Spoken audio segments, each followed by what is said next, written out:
अस्सलाम वालेकुम दोस्तों, मेरा नाम है सनी सरकानी और आप देख रहे हैं सनी सरकानी यूट्यूब चैनल।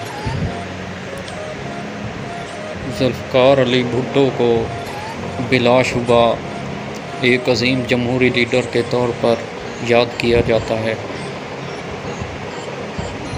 और सिर्फ़ उनकी करिश्माती शख्सियत की वजह से पीपल्स पार्टी आज भी सिंध पर राज कर रही है। लेकिन आज की इस वीडियो में मैं आपको ज़ुल्फ़िकार अली भुट्टो की ज़िंदगी के कुछ ऐसे हक़ाइक़ बताऊंगा, उनकी कुछ ऐसी गलतियां बताऊंगा जो उनको ले डूबी, और उसके बाद आपने ये ख़ुद डिसाइड करना है कि भुट्टो साहब एक अजीम लीडर हैं या एक कौमी मुजरिम हैं। सो शुरू करते हैं अपनी इस इंटरेस्टिंग सी वीडियो को। भुट्टो 11 दिसंबर 1971 को न्यूयॉर्क पहुंच गए थे।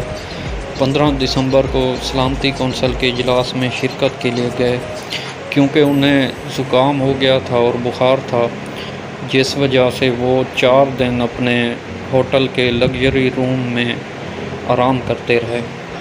जबकि बंगाल में हमारी फ़ौज के पास हर गुज़रते दिन के साथ असला और रसद ख़त्म होती जा रही थी, कमक पहुंच नहीं रही थी।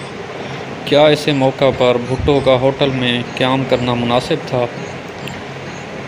भुट्टो 15 दिसंबर को सलामती कौंसिल के इजलास में गए, जहां सारी दुनिया ने सोवियत यूनियन और पोलैंड की तरफ से पेश की गई करारदाद की मुतफ़िका मंजूरी दे दी, जिसके बाद पाकिस्तान की रजामंदी ज़रूरी थी।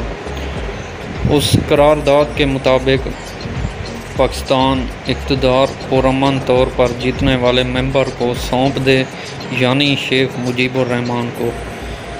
पाकिस्तान की फ़ौज को अक़वाम मुत्तहिदा की निगरानी में बाहिफाजत बांग्लादेश से निकालना दुनिया यकीनी बनाएगी और इंडियन मुदाखलत को बंगाल से ख़त्म किया जाएगा। इस करारदाद के मंजूर हो जाने के बाद हमें क्या मिलता?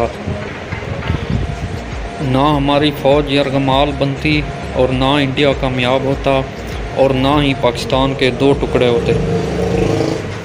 मगर भुट्टो साहब ने अपना खिताब शुरू किया तो कहा, मैं अपने मुल्क में किसी का कब्ज़ा बर्दाश्त नहीं करूँगा। हालांकि वो कोई और नहीं बल्कि एक जीता हुआ अवामी लीडर यानी शेख मुजीबुर रहमान था। मैं इक़्तिदार किसी को नहीं दूंगा और मुजीबुर रहमान मुहिब्बे वतन नहीं गद्दार है। ये इल्ज़ाम भुट्टो साहब ने बिना किसी सबूत के लगाया। हम लड़ेंगे और हर हालत में लड़ेंगे, जबकि वो जानते थे कि फ़ौज के पास असला नहीं है। मैं सलामती कौंसिल की किसी करारदाद को नहीं मानता। वहाँ पड़ी हुई पोलैंड और सोवियत यूनियन की करारदाद को फाड़ा, अपनी जेब में डाला, होटल पहुंचा, वापस पाकिस्तान के लिए सफ़र पर निकला। अभी रास्ते में ही था कि 16 तारीख को पाकिस्तानी फ़ौज को सरेंडर करना पड़ा और यूं हम आलमी फोरम पर जीती हुई जंग एक इक़्तिदार के भूखे शख्स की वजह से हार गए। मगर वो अल्फाज और जज्बात से खेलना जानते थे। उन्होंने वापस आकर कौम को जज्बाती किया, अपनी गलती को छुपाया और बताया कि उन्होंने कैसे सलामती कौंसिल में पेपर फाड़े थे। दुनिया इसी पर खुश हो गई और भूल गए कि इस शख्स की वजह से हमारे 90,000 फ़ौजी यरगमाल बने, मुल्क 2 लाख हुआ। आज भी उनकी पार्टी और उनके मानने वाले उन्हें अजीम लीडर कहते हुए थकते नहीं। तो फ़कत ये अर्ज़ करनी थी, वो 1971 था जब इंफॉर्मेशन के महदूद ज़राए थे, लेकिन अब ऐसा नहीं है। जो बात हमूदुर रहमान कमीशन बयान नहीं कर सकता, आज ये दुनिया के कोने में बैठकर आसानी से बयान किया जा सकता है। मज़ीद ये कि भुट्टो की हुकूमत शुरू होने से पहले सदर अयूब के दौर में पाकिस्तान मुआशी तौर पर तारीख़ की बुलंद तरीन सतह पर था। उस वक्त पाकिस्तान की मुआशी तरक्की अरूज पर थी और सदर अयूब के दौर में ही पाकिस्तान के तमाम बड़े डैम बनाए गए और भुट्टो को इक़्तिदार में आने का रास्ता भी सदर अयूब ने खुद ही दिखाया। फिर जब भुट्टो साहब इक़्तिदार में आए तो उन्होंने नेशनलाइजेशन की पॉलिसी शुरू कर दी। तमाम जो इदारे हमारे बहुत फ़ायदे में जा रहे थे उनको भुट्टो साहब ने कौमी तहवील में ले लिया, जिसकी वजह से तमाम इदारे आहिस्ता आहिस्ता ख़त्म होते चले गए।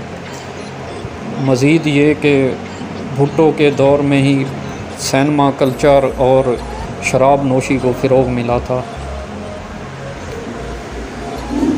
ये सारी बातें तस्लीम शुदा हैं। आप बहुत सी किताबों से ये बातें ख़ुद भी पढ़ सकते हैं।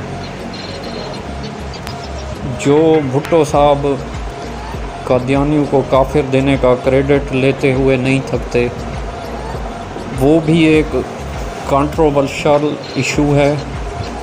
आप देखें कि कादियानियों को सरकारी तौर पर काफिर करार देने के बावजूद वो ख़ुद आज तक ख़ुद को काफिर नहीं मानते।